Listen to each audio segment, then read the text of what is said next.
Yang mana benar, Ong apa Om? Apalagi ada Jawa Hong lagi gitu. Ya. Nah, maka kalau sudah sampai di tatanan aksara jati, melampaui aksara tinggar itu sampai pada tatanan energi. Ini maksudnya Jero Gede. Maka Jero Gede bisa bermain di wilayah yang mana? Apal aksara carakan Jawa, aksara carakan Jawa dipakai. Ono coroko, podo joyonya, magobo tongo. Yeah. Kalau dibalik, hana caraka, dada sewala, pada jayanya. Yeah. Silakan.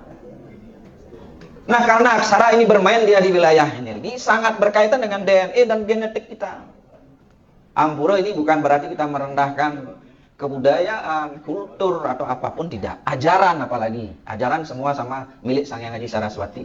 Biar kita tidak kena kualat nanti sama beliau. Berarti dengan dasa aksara misalnya berarti kita mengaktifkan, membangkitkan 10 simpul energi yang ada pada organ meridian. Coba itu bayangkan kekuatan dasa dewata itu kemudian kita aktifkan, kemudian kita hadirkan. Jangankan melumpuhkan orang, menjentikkan jari begini saja orang udah langsung pungkat dan mati kalau mau. Tapi tidak mengarahkan dana Jero Gede untuk itu. Itu jalan kawisesan yang cenderung mengarah ke destruktif. Yang paling penting itulah membangkitkan dasa aksara dan kundalini adalah napi melukat dan pedoyo ngeseng bebayi ring sejeroni ngangge sarire, membersihkan diri dalam rangka meningkatkan kesucian diri. Okay. Agar kita kembali ke asalnya, asal dari mana kita terlahir gitu. Dengan kekuatan-kekuatan dasa aksara, kekuatan-kekuatan geni kundalini. Menanamkan ajaran-ajaran tantra ini sejak dini.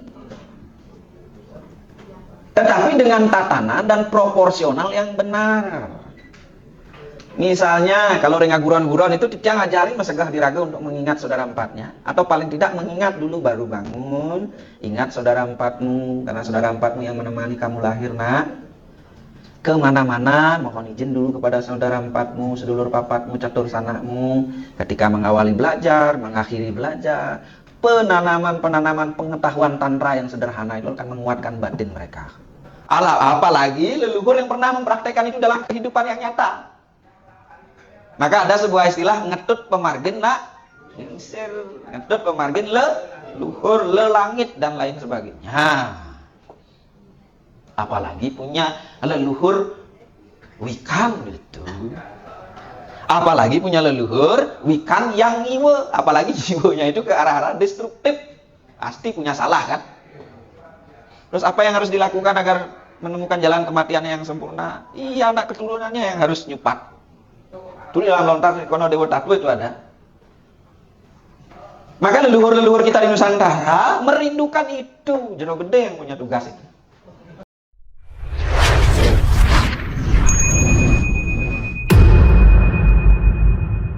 Itu dilakukan setiap saat dan setiap waktu.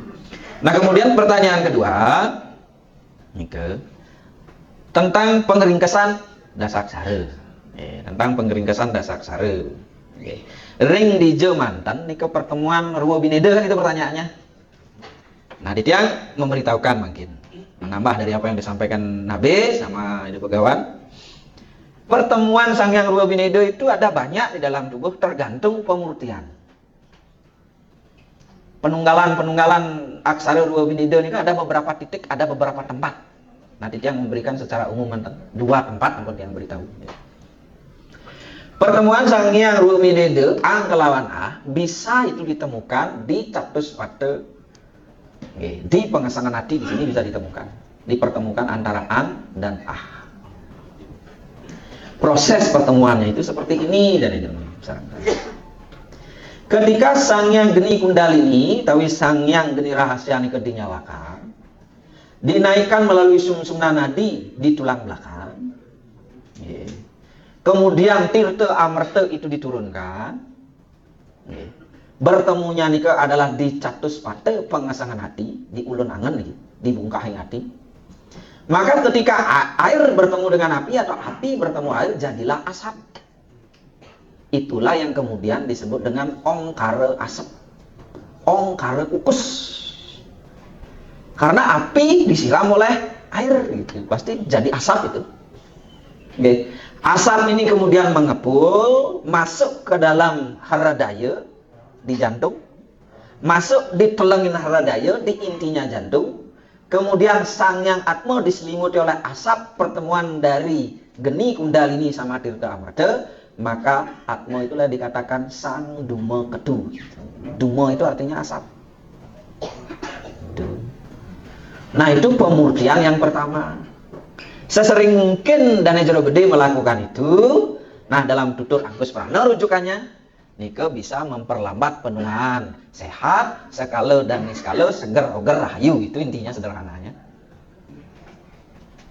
Dan nika ilmu rahasia memperpanjang umur nika di dalam Angkus Prana. Barang siapa yang bisa menyatukan energi geni kundalini, geni rahasia dengan tirta amarta di cetus pada pengesangan hati, maaran ampun yening bawa ke jantung, maaran manusia sakti. Itu yang dikatakan sama Jero Gede tadi. Itulah kita disebut manusia sakti itu. Sakti rujukannya bukan digdaya. Sakti rujukannya harus ke Waraspati Tattwa. Sakti ngarani ke sarwa karya, sarwa jenana gitu. Yang disebut sakti itu dalam pandangan yang sederhana, bisa kita menyelesaikan segala persoalan-persoalan hidup dengan baik, dengan ketenangan batin yang ajeng. Itu baru disebut dengan sakti. Kalau belum bisa begitu, bukan manusia sakti. Menyelesaikan masalah dengan ketenangan batin, melampaui segala hal apapun yang kita temui dengan ketenangan hati. Apalagi bisa dari haradaya kita, dari jantung kita ini memancarkan cinta dan welas asih begitu sangat mendalam kepada semua makhluk. Itulah yang disebut dengan siwa kelawan Buddha itu nunggal. Tuh. Sekarang pertemuan yang berikutnya ini untuk kelepasan. Kalau yang tadi untuk memelihara kesehatan selaras Buana Agung dan Buana Alit. Pertemuan Sangyang Ruwa Bineda untuk mencapai kelepasan, pertemuannya itu adalah ditungtungin gerana. Ya, gerana ini kenapa ingin pertanyaan? Gerana ini ke hidung. Berarti pertemuan antara ang kelawan ah ini ke di ujung hidung. Tapi untuk pertemuan Sangyang Ruwa Bineda ini agar mencapai kelepasan, Sangyang Ruwa Bineda ini meski harus diolah malih. Ang menadi Sangyang Ongkar Ngadang, menadi Sangyang Ongkara Sungsang. Pertemuannya di kering ujung hidung ditungtungin gerana. Punah bicaranya mempersatukan Ongkara Ngadang kelawan Ongkara Sungsang di ujung hidung. Yoganya adalah satukanlah ujung lidah di langit-langit mulut. Baru mengolah napas. Itu rahasianya. Kenapa di langit-langit mulut? Karena tidak bisa lidah itu menyentuh ujung hidung. Coba ada yang bisa? Dari Jero Mangku bereksperimen dari Jero Gede loh. Tidak bisa. Maka yang disebut dengan niki, pun bahasa kediatmikan itu bersayap kalau tidak tahu. Maka yang dimaksud dengan tungtungin gerana ini adalah napi langit-langit mulut itu disebut dengan tungtungin gerana. Karena posisi ujung hidung simetris dengan langit-langit mulut. Ketika itu disatukan ujung lidah dengan langit-langit mulut, ada bahasa kediatmikannya. Waluyaning ngadu pucuking nguri. Nade ongkara ngadeg kelawan ongkara sungsang itu seperti menyatukan ujung duri itu. Ini dantan niki, ujung jarum ujung duri itu disatukan. Dan mau nunggal. Maka ketika ujung ongkara ngadeg tiga, makanya harus diketahui uan-uannya nih, tempat-tempatnya di dalam tubuh. Kalau ongkara ngadeg, jika penyatuannya ring tungtungin gerana kelawan ongkara sungsang, nade ongkara ngadeg itu di mana? Di jihwa, di lidah tempatnya. Nade ongkara ngadegnya niko ring jihwa, ring lidah, windunya niko ring cekoking bulu, arda candronya niki di tulang belikat niki. Makanya tulang belikat kita itu percis arda candro. Tuh jeniusnya leluhur kita. Maka wiswanya ongkaranya di mana? Karena wiswa memperagan materi dari dada ke bawah memperagan wiswa. Maka ongkara sungsangnya di mana? Nade ongkara sungsangnya nika di hidung, windunya di mana? Di selangin lelate. Arda candronya di mana? Di siwa dwara, kaun sirahane dhuwur. Maka ini seperti bulan sabit ini dari ujung telinga sini sampai ujung telinga niki. Kina niki arda candra niki. Wiswa ongkara sungsang niki di luring gun-gun karena memperagan tirta amarta. Terus praktek yoga caranya dengan cara lebih satukan ujung lidah dengan langit-langit. Tidak cukup hanya menyatukan ujung lidah langit-langit. Dan gitu aja gampang sekali ngalang ongkaro ngadeg lawan ongkaro sungsang. Sekarang bisa. Tidak harus dengan aksara dan prana. Kembali harus dengan aksara dan napas. Ketika ujung lidah sebagai ongkaro ngadeg bertemu dengan ongkaro sungsang di langit-langit mulut atau ditungtungin gerana, medalah tirta amarta nika saking pancoran selaka. Dari pancoran selaka itu mengalir tirta amartanya. Pertanyaannya, yang mana disebut dengan pancoran selaka? Dicantik ke kolongan. Begininya nih kan, cantik ke kolongan itu ngaran pancoran selaka. Dari sana ada nerbes tirta amarta nih kan. Kemudian mengalir ke bawah tuh. Cantik ke kolongan. Maka kalau tirta amarta itu kering, tinggal menunggu waktu menjalani. Makanya selama nih masih basah masih kita itu. Karena tirta amarta itu deras mengalir dari sana.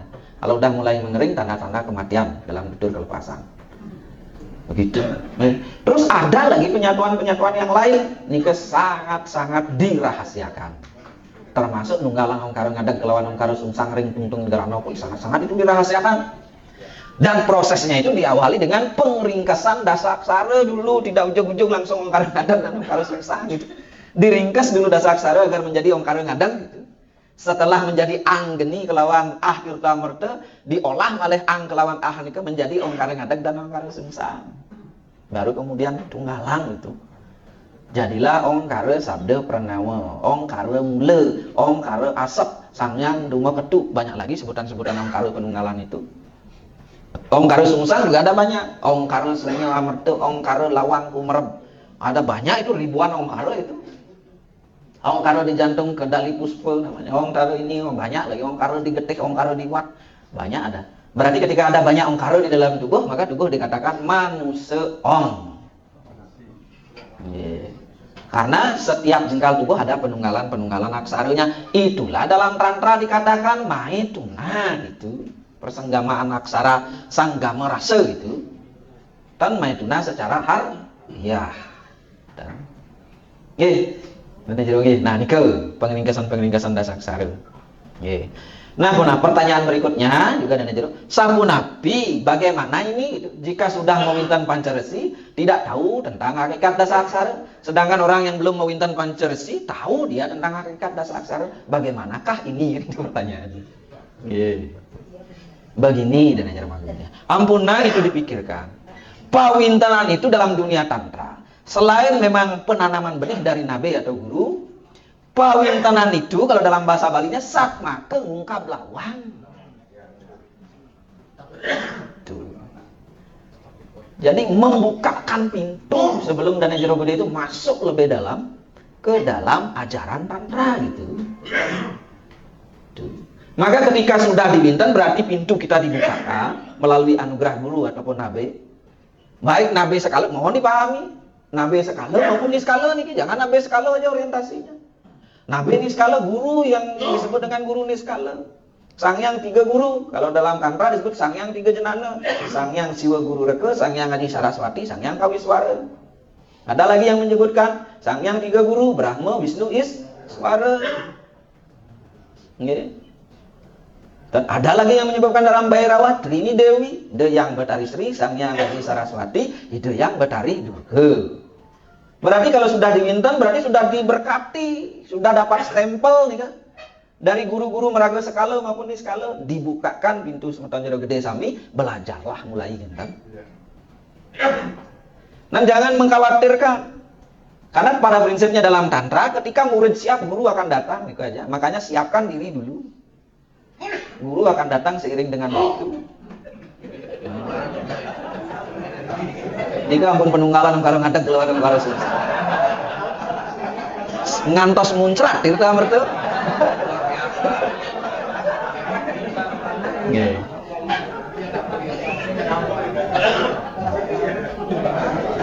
Anggap ampun niku Dana Jero Gede detoksinisasi niku.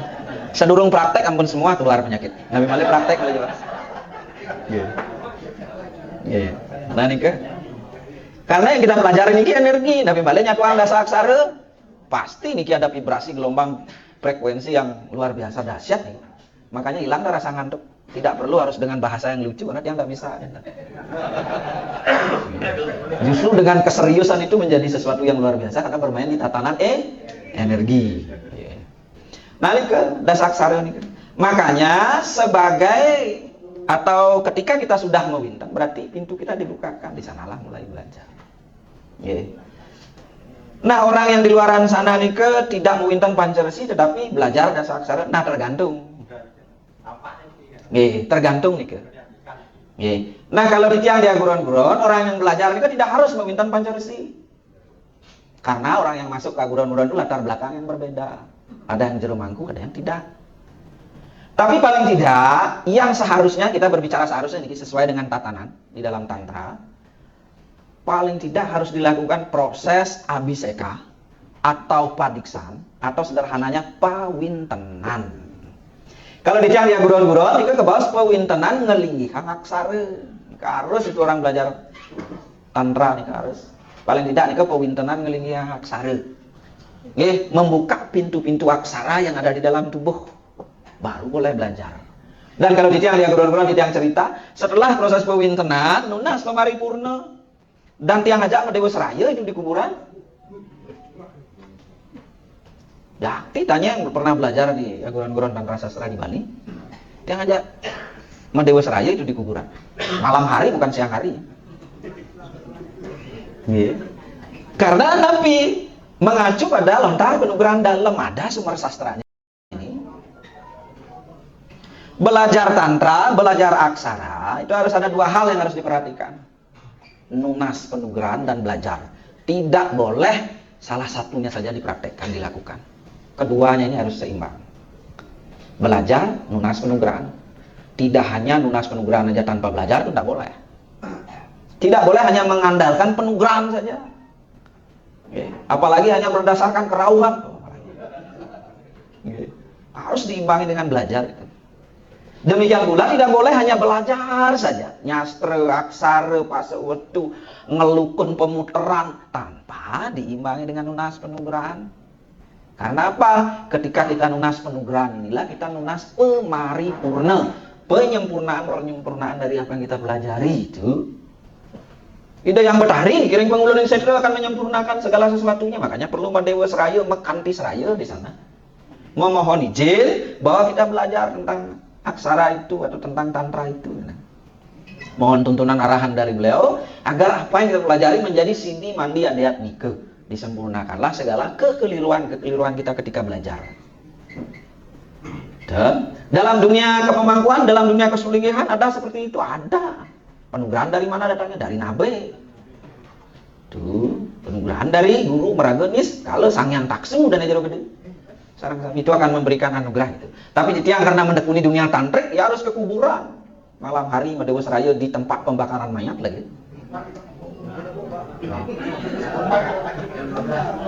Malam itu jam 11 kita sudah mulai prosesi, selesainya jam 1 malam.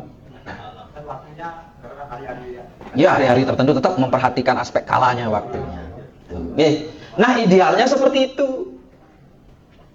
Kalau ada yang berarti belajar aksara tidak memperhatikan aspek itu, paling tidak pawintenan, berarti itu sudah keliru. Dampaknya pasti ada dampak yang negatif dampaknya. Makanya jangan sekali-sekali belajar tanpa proses pawintenan, padiksan, abhiseka, inisiasi apapun itu sebutannya kan. Makanya Dana Jero Gede sampun ada di tingkat pawintenan Pancaresi, ini yang harus disyukuri. Berarti pintu sudah terbuka selebar-lebarnya untuk Dana Jero Gede belajar.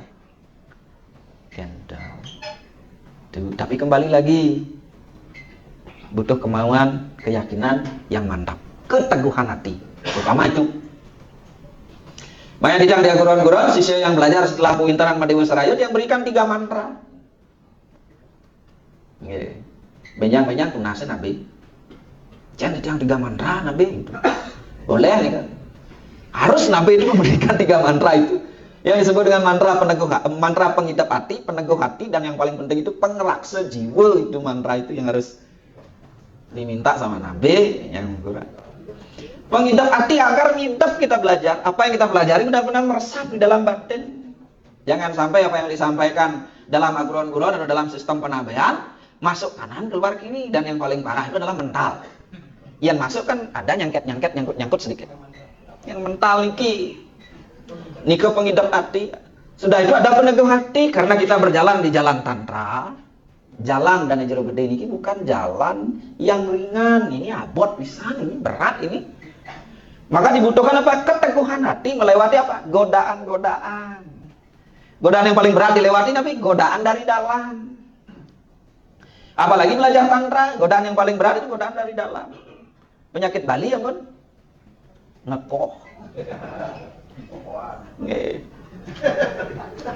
Nyambung dengan tadi. Kokohan ya, Dan. Itu kok ngekohan gitu. Karena dalam laku tantra itu, praktek itu harus tekun itu. Harus kita mendedikasikan waktu itu untuk mempraktekkan mantra, mempraktekkan aksara, olah napas, apapun itu. Nah, di sana yang kadang-kadang godaan yang dari dalam itu mengganggu. Nah, itu mantra peneguh hati itu. Kemudian yang paling penting juga adalah pengeraksa jiwa. Pengeraksa jiwa itu adalah kawaca mantra. Mantra benteng perlindungan diri. Maka dalam tradisi Vajrayana kita berlindunglah pada mantra. Itu disebut dengan Dharani mantra. Kalau di dalam Siwa Tantra itu disebut dengan kawaca mantra. Seorang nabi, seorang guru itu harus memberikan mantra-mantra perlindungan diri. Karena ketika belajar kita tantra, apalagi tantra, karena bermainnya di wilayah energi. Kalau orang Bali bilang, pernah dengar mebo, berbau kita. Ya, mebo nih kok dicium oleh orang-orang yang belajar begitu. Wih, kayaknya Dana Jero Manggu ini belajar tantra ini gitu. Saya coba gitu. Saya coba bagaimana ilmunya gitu. Jangankan belajar tantra, belajar mantra sesana kepemangkuan, mantra-mantra kepemangkuan saja juga berhubungan dengan energi-energi di sekitar kita. Kalau tidak dibekali dengan pengeraksa yang bagus. Di pengeraksa, mantra pengeraksa ini ada banyak. Pengeraksa dasaksara, pengeraksa kandepat, pengeraksa dasa bayu, semua itu bisa dijadikan pengeraksa jiwa urip, jiwa permanan lan angga sarira. Dan itu gede sami. Naga rahayu ketika belajar. Tuh. Nah, kalau sudah tatanan itu diikuti dan itu gede. Nah, ini kan pun tatanan ideal. Mempelajari dasaksara. Karena munggu yang lontar keputusan Sang Hyang Dasaksara, barang siapa yang mempelajari dan tahu betul tentang hakikat Dasaksara, maka ia layak disebut dengan Brahmana Jati, meskipun tidak didikse secara ritual.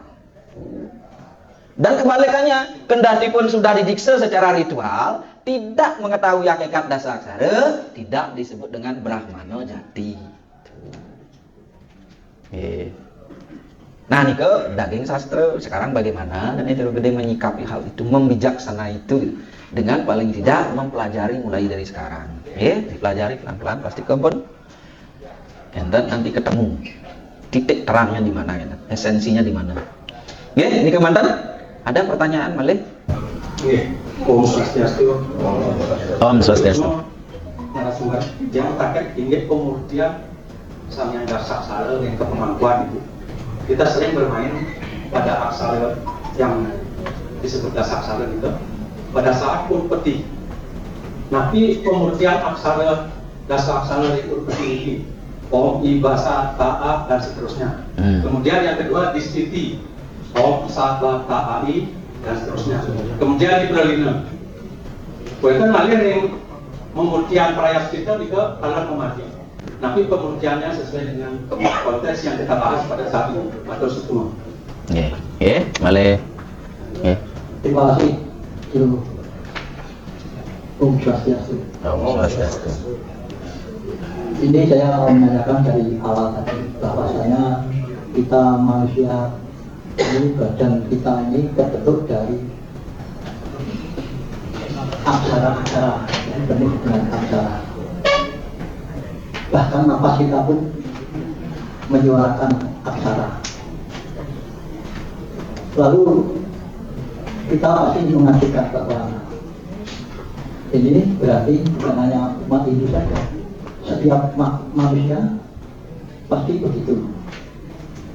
Ini kalau kita bisa memanfaatkan ini, mungkin bisa untuk mencerahkan orang-orang yang memiliki itu Karena acara yang ada itu jelas-jelas acara ajaran Hindu semua. Ini mungkin bisa menarik perhatian mereka dan bahkan mungkin bisa tertarik dengan kecantikan atau pengertian ini. Yang kedua tentang umur. Ada kan batas waktu minimal harus umur sekian untuk bisa mengikuti ajaran di Gundarini ini. Kalau bisa diadakan sedini mungkin untuk generasi-generasi kita itu sangat penting, karena yang jelas sedikit bisa menyerapi tentang ajaran Gundarini ini saja, keyakinan mereka ini akan lebih kuat. Ini baru sedikit saja kita temu ada, tapi kita juga harus tetap selalu mengawasi dan mengawasi, karena seperti guru katakan bahwa ini kalau ditekuni akan mengambil kekuatan yang luar biasa. Tapi walaupun begitu, kalau kita arahkan dengan baik mungkin bisa bermanfaat dengan baik. Akan ini batas umurnya belum. Terima kasih Komisaris.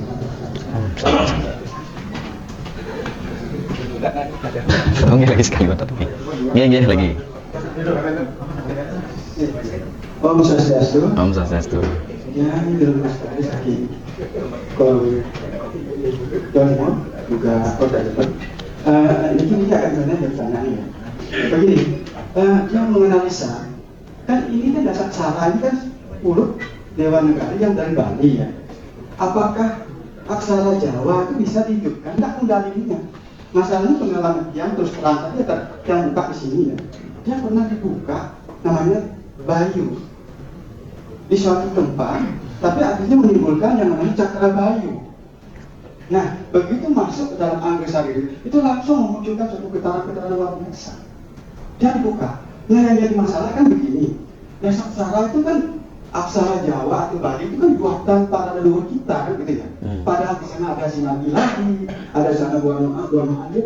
Nah itu gimana sinkronisasi antara dasar aksara dengan kekuatan yang ada pada diri kita itu?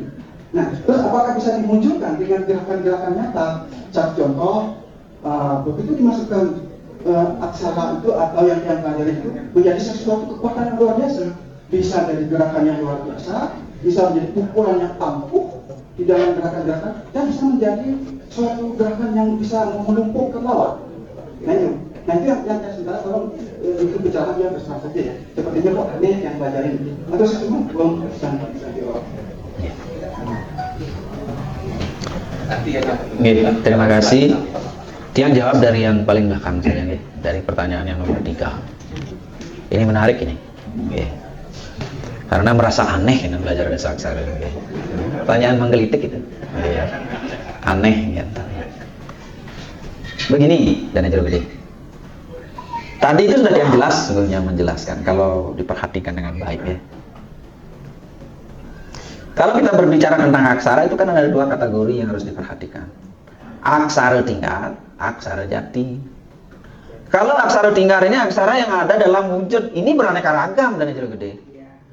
Tidak hanya aksara Bali aja, aksara Tibet, aksara India, Dewan Negari. Yang dalam Reiki itu diwakilkan dengan simbol-simbol tertentu. Jadi sebenarnya yang belajar Reiki. Simbol-simbol tertentu. Itu aksara tingkat. Piranti jembatan untuk kita menghadirkan energi-energi itu. Terus pertanyaannya menyinggung aksara Jawa, kenapa tidak? Saya menemukan pelipihan-pelipihan emas itu di candi-candi itu ya aksara Jawa dipakai dasar aksaranya. Aksara Kawi disebut. Jelas sekali itu aksara Kawi dipakai. Yang ada anung suaranya, ada candra windu nadanya gitu. Nah itu aksara tikar. Kita jangan terjebak di keanekaragaman aksara itu. Apalagi mempertentangkannya, apalagi yang sering dibahas antara om apa om. Itu sering sekali itu. Itu banyak sekali muncul pertanyaan-pertanyaan yang mana benar, om apa om, apalagi ada Jawa hong gitu. Nah, maka kalau sudah sampai di tatanan aksara jati, melampaui aksara tinggar itu sampai pada tatanan energi, ini maksudnya Jero Gede. Maka Jero Gede bisa bermain di wilayah yang mana? apal aksara carakan Jawa, aksara carakan Jawa dipakai. Ono coroko podo joyonya magobo tongo. Nggih. Kalau dibalik hana caraka dete sewele pada jayanya. Nggih. Silakan. Nah, karena aksara ini bermain dia di wilayah energi, sangat berkaitan dengan DNA dan genetik kita. Ampura ini bukan berarti kita merendahkan kebudayaan, kultur, atau apapun, tidak. Ajaran apalagi. Ajaran semua sama milik Sang Hyang Haji Saraswati. Biar kita tidak kena kualat nanti sama beliau. Tidak, cerita sedikit pengalaman di tiang kuliah di HIADN dulu. Mata kuliah Weda, yang diberikan mantra-mantra Weda. Aksara Dewanagari yang diberikan ajaran untuk menulis aksara Dewanagari. Okay. Kemudian diberikan mantra-mantra Weda. Okay. Luar biasa yang rasakan getaran-getaran mantra Wedik itu. Nabi Malay yang reg Weda, Om Magni, Nilai, Puru, Hitam. Apalagi dengan Canda, Gayatri, Anustup, Trianustup, dan lain sebagainya. Tapi ketika yang dihadirkan oleh mantra-mantra Nusantara, jauh lebih hebat yang rasakan getarannya. Apakah mantra-mantra Wedik itu salah? Tidak. Jangan menyalahkan pengetahuan, apalagi Weda, karena sumber-sumber kita pun berasal dari Weda. Tapi kenapa ketika dihadirkan mantra-mantra Nusantara, aksara-aksara Nusantara, bukan Dewanagari, kok tiang merasakan getaran-getaran yang luar biasa hadir dalam tubuh dia? Karena ini berkaitan dengan DNA, genetik Nusantara yang diwariskan ke tiang itu. Itu yang lebih pekat yang bisa rasakan bagaimana miliaran sel dalam tubuh tiang itu merespon mantra dan aksara itu. Maka di tiang rasa akan sampai pada inti aksara akan lebih mudah melalui mantra dan aksara Nusantara. Bukan berarti artinya nyambung secara DNA, terkoneksi kita dengan mudah gitu. Dan kalau dasa aksara dasa bayu di Tibet adakah? Ada. Dasa bayu Tibet itu ada kok. Coba searching di Google. Tetapi kenapa tiang tidak menggunakan dasa bayu versi Tibet? Kenapa dasa bayu versi Nusantara? Karena ketika tiang melihat dasa bayu versi Nusantara, itu direspon oleh miliaran sel dalam tubuh tiang. Tiang pernah belajar Reiki? Kira pernah. Reiki pernah, tapi tidak merasakan getaran-getaran tertentu hadir dalam tubuh. Yang lain teman-teman tiang merasakan. Oh, merasakan begini, tiang diskusi, oh merasakan itu. Tapi ketika tiang diajar oleh mentor tiang, bapan tiang sendiri, baru dibisiki mantra Ongkaro, udah lain rasanya. Oh, berarti tubuh tiang, DNA tiang merespon itu gitu. Berarti di siklus kelahiran tiang sekarang memang berjodoh dengan ajaran-ajaran Nusantara yang kemudian tiang dalami semampunya, kan? Ya. Nah, melanjutkan pertanyaan tadi menarik. Ya, misalnya cakra, bayu, dan lain sebagainya begini. Dalam dasar aksara, sebenarnya ini yang sampaikan nanti di dasar aksara, tapi karena pertanyaan ini berhubungan dengan yang singgung sedikit.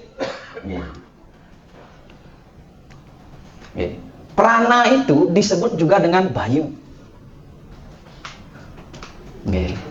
Geni kundalini itu disebut dengan bayu. Makanya di 3 mandala tubuh dari pusar ke bawah itu disebutkan soring mandala anggasarira. Di sanalah kediaman bayu.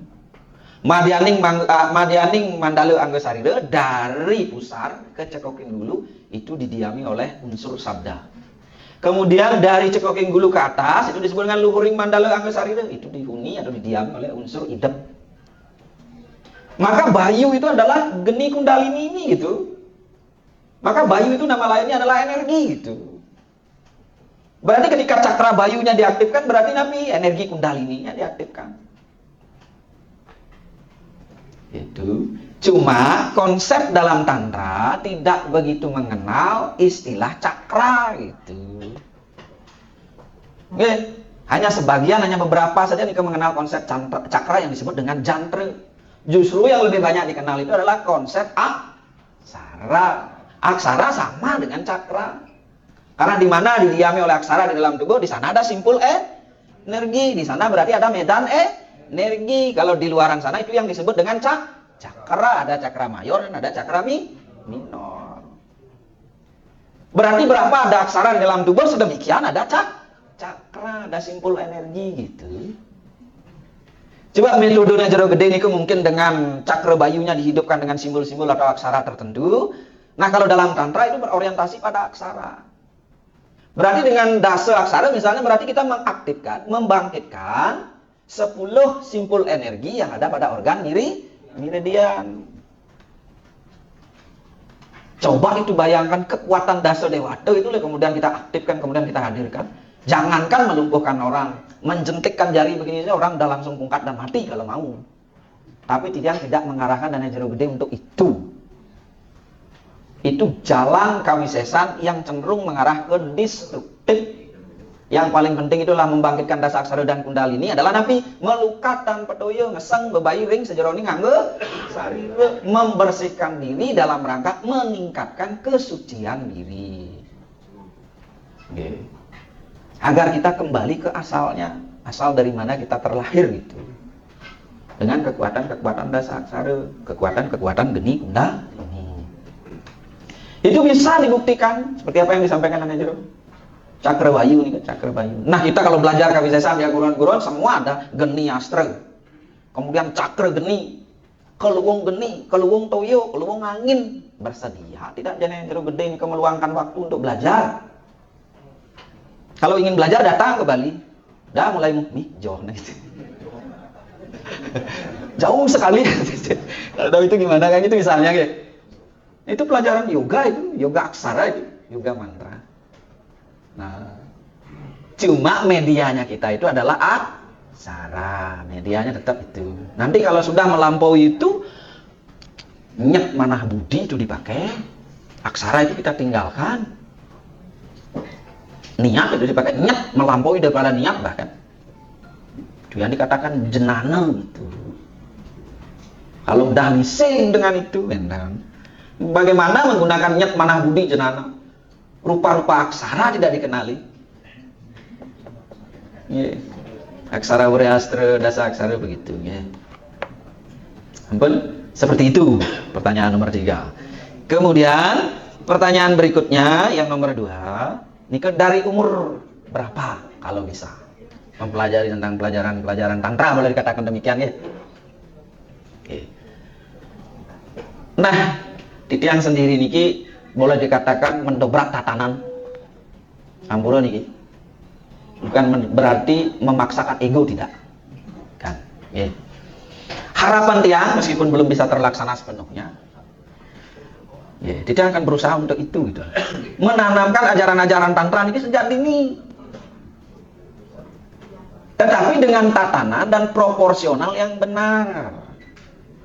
Misalnya kalau ring guron-guron itu dia ngajari mesegah diraga untuk mengingat saudara empatnya, atau paling tidak mengingat dulu baru bangun. Ingat saudara empatmu, karena saudara empatmu yang menemani kamu lahir nak. Kemana-mana mohon izin dulu kepada saudara empatmu, sedulur papatmu, catur sanakmu. Ketika mengawali belajar, mengakhiri belajar, penanaman pengetahuan tantra yang sederhana itu akan menguatkan batin mereka. Sudah mengingat saudara empatnya, ajari mereka memperhatikan napas. Kalau menarik napas, nah kamu terhubung dengan Ibu Pertiwi. Kalau menghembuskan napas, kamu terhubung dengan Bapa Akas. Jangan berikan mantranya. Sebab yang rahasia itu adalah mantra nayanya, mantra yananya. Kekuatan-kekuatan yang ada pada mantra. Belum cukup nih waktunya. Tapi pengenalan sejak dini, ajaran-ajaran tantra itu melalui lagu-lagu yang sederhana. Tuh. Untuk terhubung dengan Sang Yang Ibu Pertiwi dengan Sang Yang Bapa Akasa, ingatlah selalu kedua orang tuamu. Ibumu itu ibunte, bapakmu itu bapante. Kekuatan itu kalau di alam makro itu kekuatan Pertiwi dan kekuatan Akasa. Ketika kamu memuliakan kedua orang tuamu, kamu dipelihara dengan baik oleh Ibu Pertiwi dan Bapa Akasa. Ajari bawana wikrama dasar namanya. Perlu anak-anak ini sebelum sembahyang dituntun untuk meditasi. Meditasi napi mengamati napas. Ampunnya di ke 30 menit, 15 menit. Ya, beberapa detik mantan untuk duduk hening amati napasmu. Itu yang penting. Makanya tidak ada batasan umur sesungguhnya mempelajari tantra. Tapi kalau mempelajari tantra lebih dalam, yang lebih esoterik lagi, itu memang membutuhkan ya kesiapan yang matang. Paling tidak nih ke batasan minimumnya untuk masuk lebih dalam lagi itu di usia yang 40 gitu. Itu udah matang, bisa menerima bagaimana meditasi, bagaimana dia bisa mengenali dirinya, kesadaran levelnya ada di mana, energi, vibrasi, frekuensi begitu. Tapi di dia Gurun mengarahkan orang tua yang belajar dia Gurun, ajak anak-anak Anda untuk melakukan segah terhubung dengan sang catur sana dan lain sebagainya. Itu yang akan menguatkan mental mereka. Bahkan ada yang kejadian begini. Baru tamat SMA, dia mencari kedokteran, dia tidak punya uang, tapi ada keinginan yang kuat dia di kedokteran, disuruh oleh bapaknya segah itu, terhubung dengan sang catur sana, membuat segahan mancawarna. Di tutorial oleh bapaknya, nah ini segahan ini adalah ritual, yantra. Besok yang mau berbagi itu sarang Dana Jero Gede. Kenapa kita harus mesegah? Bukan untuk buta, untuk ngasih makan buta, bukan. Terhubung dengan energi itu, dengan kekuatan yantra. Dan singkat cerita, ia lulus kedokteran. Mendapat tanggungan dari pemerintah dan lain sebagainya. Itu kekuatan sang catur sananya itu diaktifkan dengan cara begitu. Tidak harus dengan cara pasuk wetu gitu. Tuh, oke. Nah, ini ke batasan minimumnya. Nah, makin PR dan Jero Gede nanti punya cucu, punya anak, punya menantu itu. Mampu tidak kita mentransfer pengetahuan yang kita dapat dalam pelatihan niki dalam keluarga? Itu pertanyaannya. Seorang tantrik itu yang mesti harus ditekankan. Bisa tidak kita nih mentransfer pengetahuan dengan cara apa? Menunjukkan kepada anak, menantu, cucu bahwa kita ini sudah menjadi jero gede. Jero itu di dalam, gede itu agung, berarti sudah bisa melihat ke kedalaman diri secara mendalam. Jangan sampai sudah menjadi jero gede, ampura mohon maaf, menyitir bahasanya Ide Nabe. Jangan sampai sudah jadi jero gede masih aja ngepragat buta gitu. Di YouTube dia lihat gitu. Jangan sampai begitu. Nah, inilah niki sebagai guru nih di keluarga masing-masing. Tunjukkan bagaimana sudah menjadi guru dengan tingkat kesabaran, pengetahuan spiritual, tuntun keluarga, berat di keomongannya. Ya, dan maka menjawab pertanyaan tadi, dimulailah dari dalam diri. Karena kita bermain di tatanan vibrasi dan energi serta frekuensi. Kalau diri sudah selaras, lingkungan di sekitar kita akan menjadi selaras. Tidak perlu kita memberitahu orang untuk melakukan sesuatu. Udah ada orang-orang di sekitar kita bertanya, kok semakin nyaman saja rasanya saya dekat dengan bapak itu misalnya.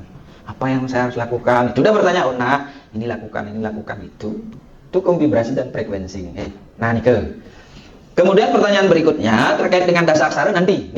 Nanti kita akan bahas terkait dengan dasaksara. Tetapi dia menyinggung sedikit pemurtian Sang Hyang Dasaksara dalam dunia kepemangkuan. Memang yang paling lazim itu adalah ngut peti, setiti, perelina kan begitu. Kemudian bagaimana pemurtian dasaksara dalam proses upacara-upacara lainnya. Nah, Titiang nanti akan memberikan secara sederhana apa maksud pemurtian dari dasaksara itu.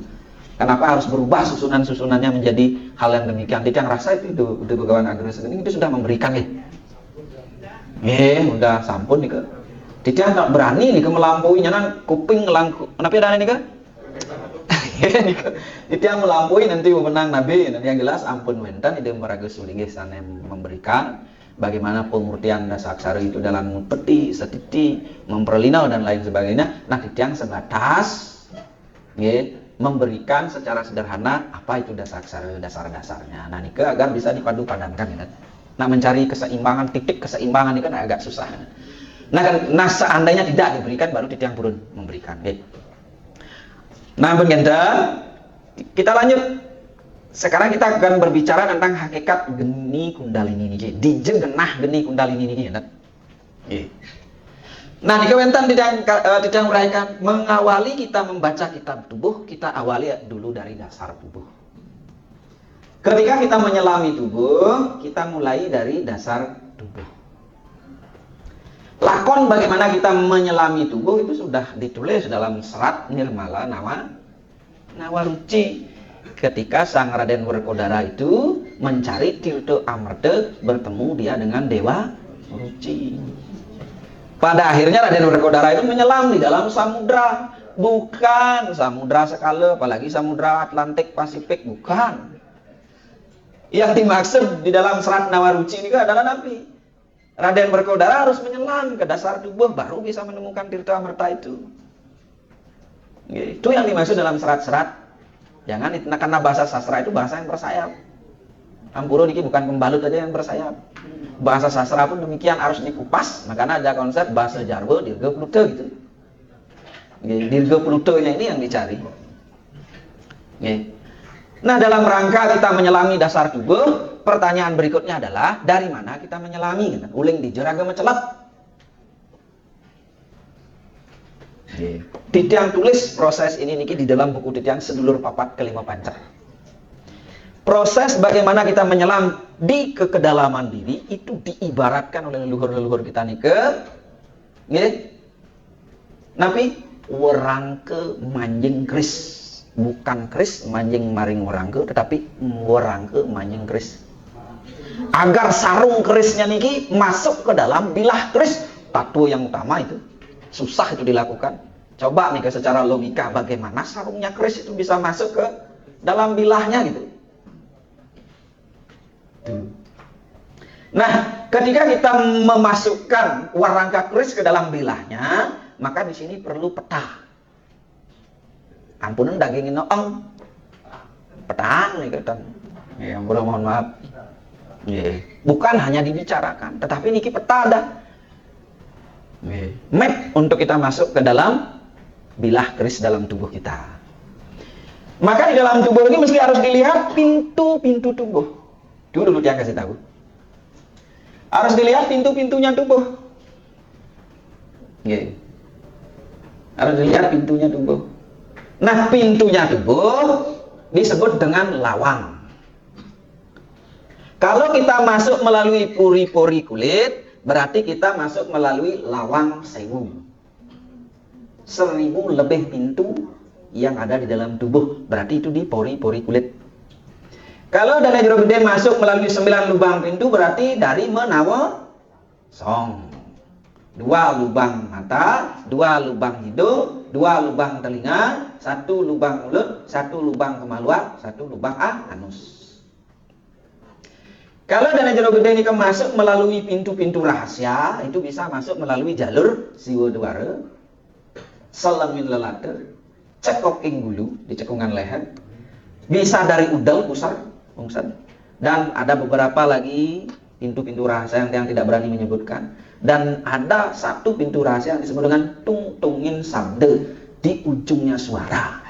Itu jalur kematian yang paling utama selain di siwa dwara.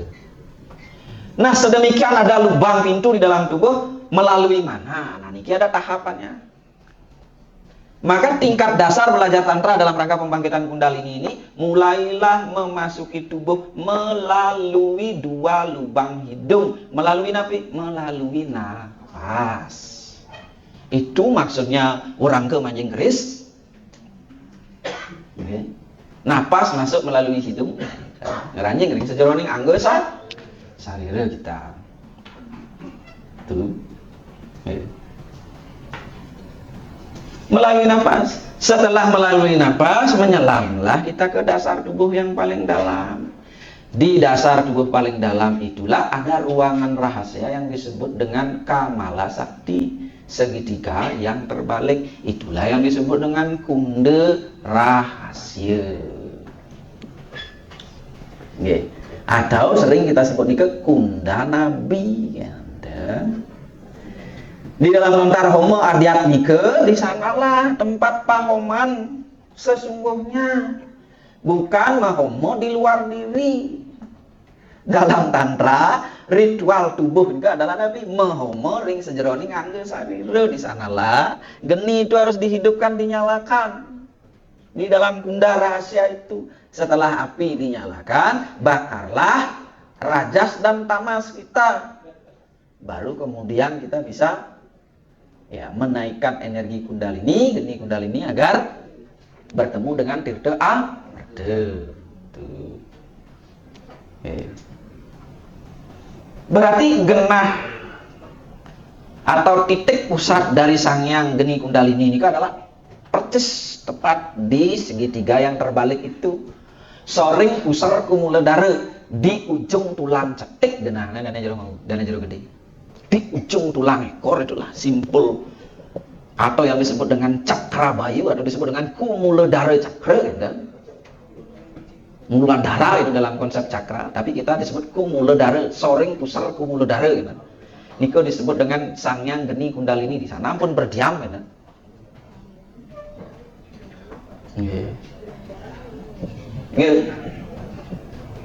Niko berdiam. Dibungkus oleh Sangyang Kamala Sakti, segitiga yang terbalik. Ujung segitiganya itu adalah aksara Ma, sebelah kanannya itu adalah aksara Ang, sebelah kirinya itu adalah aksara Um. Ujung-ujung dari segitiga terbalik itulah mewakili Sangyang Trinadi. Dia tidak ingin mengungkap dalam dunia kesulingihan tantra yang lebih dalam. Ada yang disebut dengan Brahma Garanti, ada yang disebut dengan Sabto Angkaratma, ada yang disebut banyak lagi gitu. Cukup hal yang sederhana dengan Dana Jero Gede pelajari. Ini Sangyang Geni Rahasia berbentuk segitiga yang terbalik. Drika pun Kunda Rahasia, tungku apinya kita nih kita. Bungut paun yang lagi drika pun. Ada api sekam yang dibungkus oleh abu atau debu. Nika ampun semprong yang ingin ngupin. Konon pekak tiang itu begitu mengajar muridnya dulu. Angkas angkiane, ke angkiane, upin aja semprong, api tabun ane beten. Dan mungkin kan tidak ada bahasa-bahasa yang seperti, dulu kan tidak ada bahasa-bahasa seperti sekarang gitu. Disuruh, kan tahu semprong itu kan, yang dari bambu digunakan untuk meniup itu. Apa yang digunakan untuk meniup? Ya napas. Makanya, semakin kencang penahanan napasnya, semakin keras, kuat tiupan prana itu pada api tabunan, semakin besar kekuatan geni kundalini itu. Nah, proses meniup geni dengan prana inilah yang kadang-kadang susah. Makanya malah jebol setiap ukur berapa hitungan dan menahan napas loh pada ibu. Kalau sampai 25-50 hitungan luar biasa. Tidak perlu dia ngajarkan geni kundalini lagi. Tapi harus benar-benar menahan napas, sampai neng maling kan dia. Kelihatannya menahan napas tapi gitu. Kita lanjut. Pada tengahnya geni kundalini nika atau api spiritual yang rahasia, itu berdiam aksara-aksara rahasia untuk kita terkoneksi dengan Sangyang Geni Rahasia, atau Sangyang Geni Kundalini. Dan api itu setiap orang memiliki Dana Jero Gede. Rupanya seperti api sekam yang membara. Nah, api kundalini inilah generator energi atau sumber daripada energi kita. Dan dalam tantra, geni itu diaksarakan dengan aksara Ang Geni Kundalini. Dalam spiritual modern, geni kundalini atau geni rahasia inilah yang kemudian disebut dengan sumber energi atau medan energi di dalam tubuh, pusat energi yang ada di dalam tubuh kita. Nah, mungkin Dicang jelaskan proses yang di bawah dulu. Proses yang di bawah, burung. Jangan minum dulu.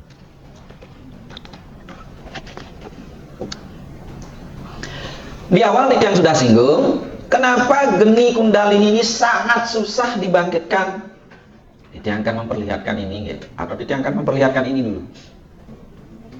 Diki kundalini ini ke. Kenapa begitu sangat susah dibangkitkan? Karena dalam hukum neuroscience-nya, dan ini sejalan dengan tantrik, kecenderungan Dana Jero Gede menahan emosi, semua terakumulasi di sini. Maka kalau orang sering mempertahankan emosinya, kemarahannya, kesedihan, ketakutan, kekecewaan, pasti yang terganggunya di sini. Pasti yang terganggunya di seputaran ini bawah tubuh, sampai paha, kaki dan lain sebagainya.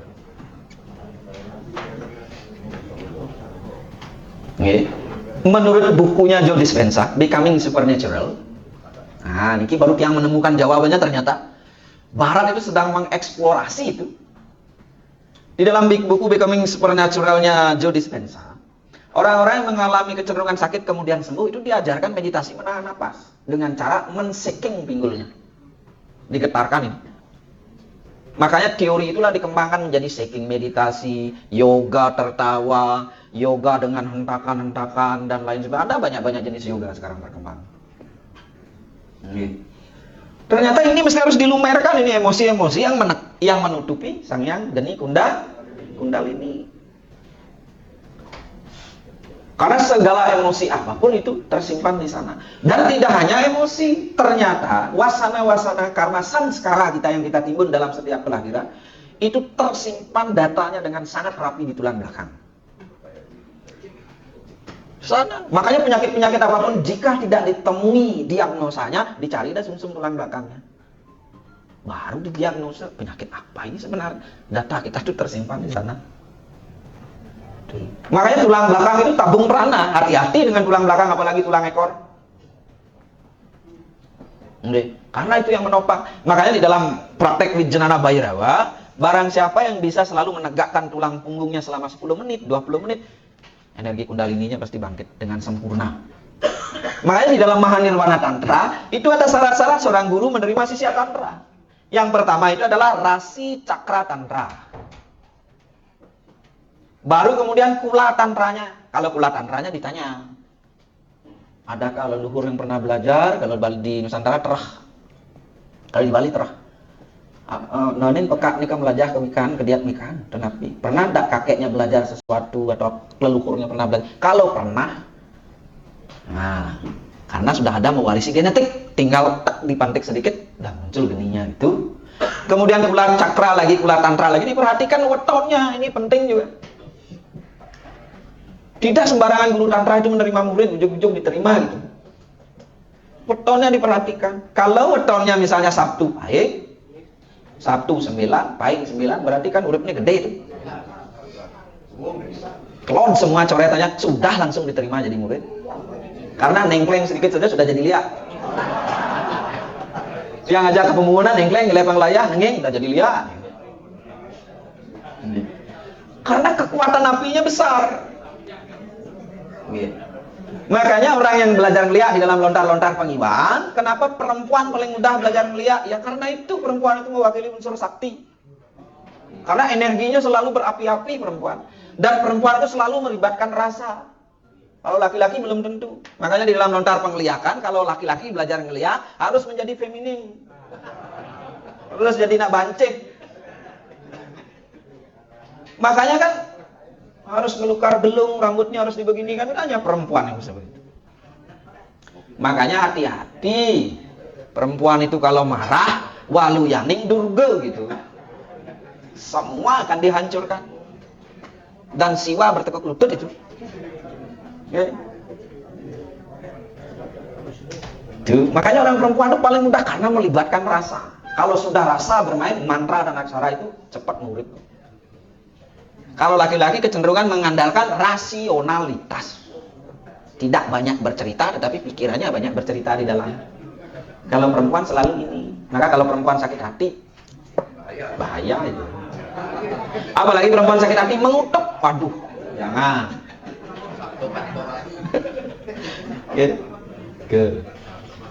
Tuh, makanya tantra itu memuliakan sakti.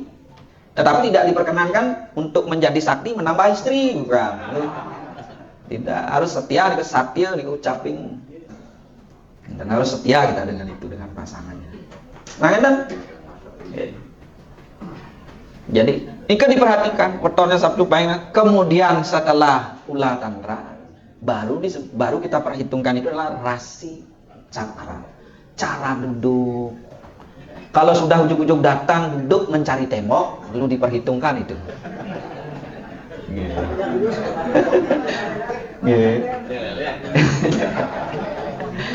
Tapi itu idealnya menurut sastra gitu. Lantaran bukan begitu jangan takut untuk mempelajari tantra. Tapi paling tidak ketika dane jero gede ngantep, usahakan kalau bisa tegak tulang punggung. Karena jalur energi itu ke sana nanti. Ditegakkan untuk beberapa saat. Tidak boleh nih ke begini juga tidak boleh. Harus tegak ya.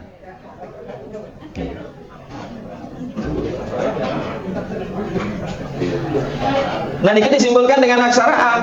Nah, ang di bawah nih ke udap karena emosi-emosi itu. Joe Dispenza itu beberapa kali menyembuhkan penyakit dengan cara yang demikian. Bahkan di sana ada diuraikan bagaimana kita menjadi manusia supernatural Kalau kita sering disebut dengan manusia sakti siddhi adiatmika, itu dengan cara mengolah napas dan bagaimana menegakkan tulang punggung dengan baik. Tuh. Makanya dilatih menegakkan tulang punggung. Sewaktu-waktu 20 menit, 15 menit itu akan sangat bagus untuk pergerakan energi kundalini dan Jero Gede sarang sami. Energi kundalini itu berhubungan dengan energi aktif, saktifat. Daya-daya aktif, daya-daya vital tubuh akan terbantu dengan baik. Makanya dalam spiritual modern, geni kundalini atau geni rahasia ini disebut dengan medan energi. Tuh. Nah, hal pertama yang harus dilakukan melalui napas adalah apa? Membersihkan timbunan-timbunan wasana samskara itu yang terlebih dahulu harus dilakukan. Dengan cara menseking di bawah tubuh, menggetarkannya. Sedemikian rupa. Setelah getaran-getaran itu muncul, kemudian samskara-samskara itu dihabisi dengan bantuan prana, baru melontarkan energi kendali ini untuk naik. Nah, setelah naik, energi kundalini ini melalui urung-urung gading, melalui sumsumna nadi sebagaimana uraian tiang tadi. Naik dia melalui tulang belakang di sumsumna nadi. Ada pos-pos energi yang akan nanti dilewati. Energi yang ada di pusar, energi yang ada di capus batu, energi yang ada di cekok enggulu. Baru nanti kita pertemukan dengan Sang Hyang Bapa Akasa yang ada di telengin unta. Tuh, itu rahasia geni. Sekarang tidak mengungkap rahasia tirta amerta yang ada di telengin unta. Kalau di bawah aksaranya, kalau di atas, niki sudah pintar-pintar, niki sudah sagen-sagen, niki pranyan semuanya. Yeah. Kalau di bawah ang geni, kalau di atas tirta amerta maswara ah. Yeah. Ang kelawan ah itu disebut dengan Sang Hyang Ruwa Winedu. Sekarang kita akan mengungkap sekilas rahasia tirta amerta yang ada di dalam telengin unta. Begini dan Jero Gede sama-sama. Kepala kita itu disebut dengan windu. Kalau tubuh kita ibaratkan sangyan ongkar ngadeg, maka windunya itu berdiam di kepala. Arda candranya berdiam di leher, wiswanya berdiam di dalam badan. Dada ke bawah. Nadanya di atas ubun. Jika tubuh kita itu adalah mempawakan sangyan ongkar ngadeg. Di kepala itu sama-sama sangat rahasianya dengan Nabi. Itu menyimpan rahasia yang mendalam itu. Makanya kepala dikatakan windu. Nah, jika kepala adalah windu, dalam konsep tantrik, di windu itu mesti harus ada pusat windu atau pusat daripada mandala yang disebut dengan intinya windu. Maka kalau diaksarakan, sering kita menjumpai ini.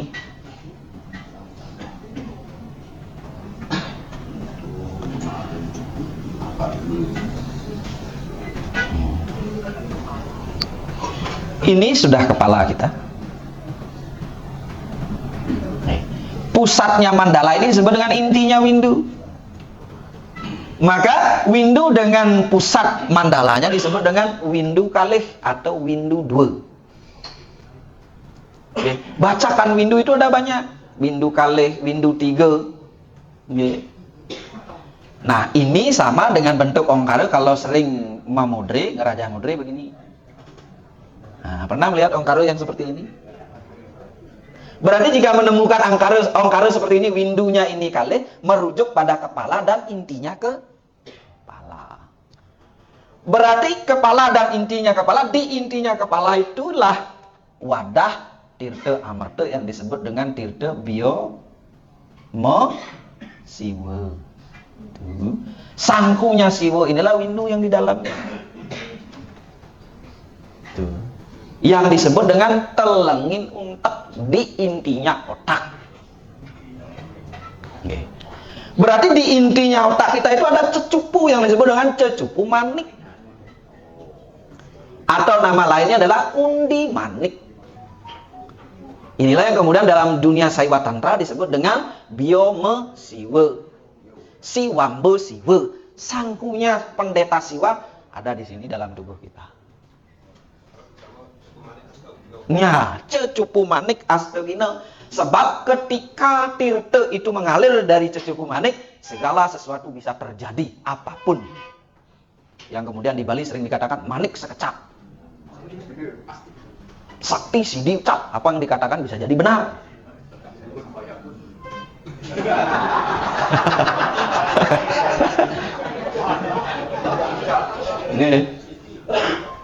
Niki. Maka geni kundalini yang di bawah niki segitiga yang terbalik dengan aksaraan. Ketika ini dinyalakan melalui sumsumna nadi, masuk dia ke sini terus mengalir ke atas, dibakarlah cecupu manik bioma siwa nih. Dibakar di sini, menguap dia ini menjadi embun. Menjadi embun kemudian menetes kembali. Tetesan embun inilah dikatakan nade ongkara sungsang. Tetesan embun dari pembakaran Tirta Amarta oleh Sang Hyang Geni Kundalini menguap dia menjadi embun. Kemudian embun ini menetes, mengalir melalui pancoran selaka, dicantik ke kolongan, kemudian turun melalui nadi-nadi tubuh, dibawa ke Haradaya. Di sini kediaman Sang Hyang Atma. Tirta Amarta ini setiap saat dan setiap waktu diminum, maka dirgayuselah diri kita. Itu yang dikatakan kita manusia sakti. Maka apa yang disampaikan Jero Gede tadi itu sangat mungkin bisa, bahkan bukan mungkin lagi, pasti bisa melumpuhkan orang. Dan yang paling penting itu adalah napi melukat tanpa toyo ngeseng bebayi dengan sarira, punya energi yang cukup untuk menyembuhkan orang. Oke. Nah, proses mengalirnya geni niki membakar ini, kemudian Tirta Amarta niki mengalir ke bawah. Sebelum itu ada prosesnya, ya. Ketika geni kundalini niki mengalir sampai di Catuspada Angga Sarira, maka geni ini berkumpul di pengesangan hati, di hati. Maka kenapa nih di pengesangan hati? Kenapa hati dikatakan pengesangan? Karena proses pembakaran segala penyakit di hati tempatnya. Maka dikatakan pengesangan hati. Maka Sang Hyang Geni rahasia oleh penugahan sarang ida yang betara Brahma, maka dikatakan Brahma Geni sekalangan gitu. Itu pemurtiannya. Kalau api itu didiamkan di Catuspada, ngeseng dah semua bebayi dengan sarira, semua penyakit apapun, kekotoran, sebel, kandel, klese dengan sarira dibakar di sana. Bahkan karma buruk dibakar di sana. Tapi perlu waktu dan proses itu. Tidak sekali pembangkitan kundalini langsung berhasil pembakarannya, belum tentu. Bahkan yang temukan di dalam lontar Trikona Dewa Tattva itu jelas. Dengan energi kundalini pun bisa nyupat, meruat leluhur di alam pitara agar menemukan jalan untuk sampai di alam kematian dalam tingkatan yang lebih utama lagi, tanpa melakukan ritual pengabenan. Ini ekstrimnya tantrik ini. Tuh. Karena apa? Kita satu genetik, kita satu DNA dengan leluhur kita. Makanya di dalam lontar Trikona Dewa Tattva, ketika leluhur di sana mengalami sesuatu, tidak menemukan jalan kematian yang utama, menggantung di tiing petung itu istilahnya, maka leluhur akan mencari jalan bagaimana anak keturunannya agar bisa belajar hal yang seperti ini. Yang banyak temukan kasus-kasus seperti ini ke. Termasuk mungkin salah satunya Jero Gede yang hadir di sini. Bukan salah satunya, mungkin semua. Maka tujuannya menjadi Jero Gede selain memang penyucian diri adalah tapi nyupat leluhur. Mengangkat, meningkatkan kualitas leluhur secara spiritual. Tuh. Maka tujuan belajar dasa aksara adalah selain untuk penyucian diri adalah penyucian leluhur itu. Maka leluhur di sana yang rindu akan kesucian itu untuk meningkatkan kualitas spiritnya, maka akan mengarahkan anak turunannya untuk belajar. Apalagi leluhur yang pernah mempraktekkan itu dalam kehidupan yang nyata. Maka ada sebuah istilah ngetut pemargin nak ngetut pemargin leluhur, le langit dan lain sebagainya. Apalagi punya leluhur wikan gitu. Apalagi punya leluhur wikan yang ngiwe. Apalagi jiwanya itu ke arah-arah destruktif. Pasti punya salah kan?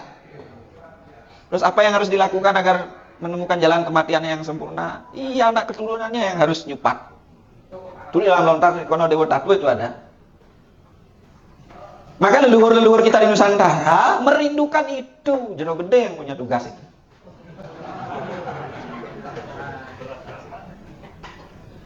Jangan mengira praktek-praktek tantra yang sederhana membangkitkan geni rahasia, dasa aksara itu tadi ada manfaatnya. Jangan, itu ada manfaatnya bagi kehidupan secara global, apalagi secara kenusantaraan. Dan kenapa kita membicarakan di tempat ini dan di sini? Di masa lalu di sini ada sesuatu. Apalagi dekat lereng Gunung Penanggungan. Tirta Amarta di sini mengalir pasti dulu. Mungkin eranya Kertanegara di sini ada pembelajaran berkaitan dengan itu. Dan salah satu karmanya mungkin Dana Jero Gede ini sarang sami hadir di masa lalu. Makin melanjutkan gitu. Makin melanjutkan. Nah inilah yang dikatakan Tirta Pawitra gitu. Nah setelah ngeseng bebayi renganggo sariro niki geni niki menjadi geni Brahma sekalangan, naik dia kembali lagi ke sini. Kemudian Tirta Amarta ini sebelum sampai di Haradaya, dia menghanyutkan sisa-sisa abu pembakaran geni Kundalini ini.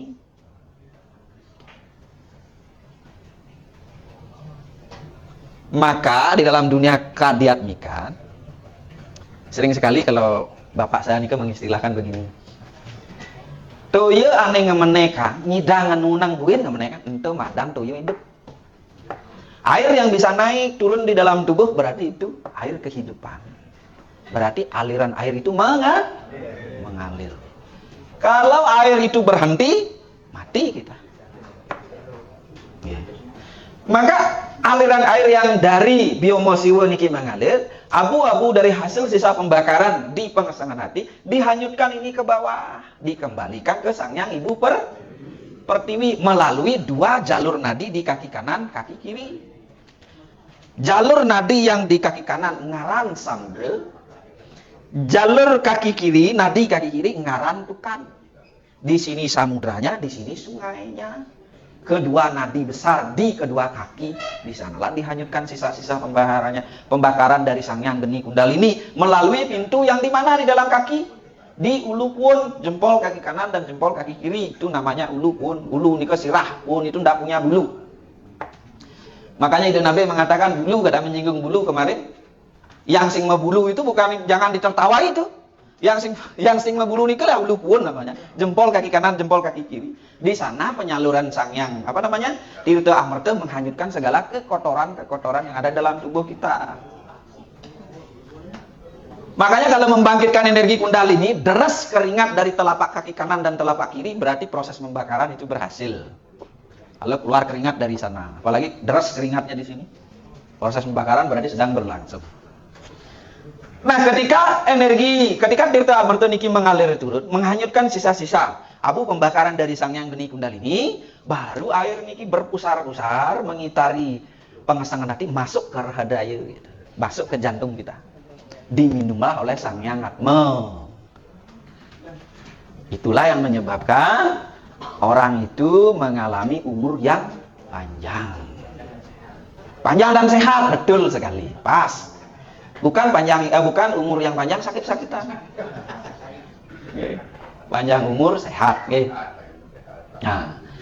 Nah, penunggalan geni dengan air, dengan tirta, itulah disebut dengan geni mautama.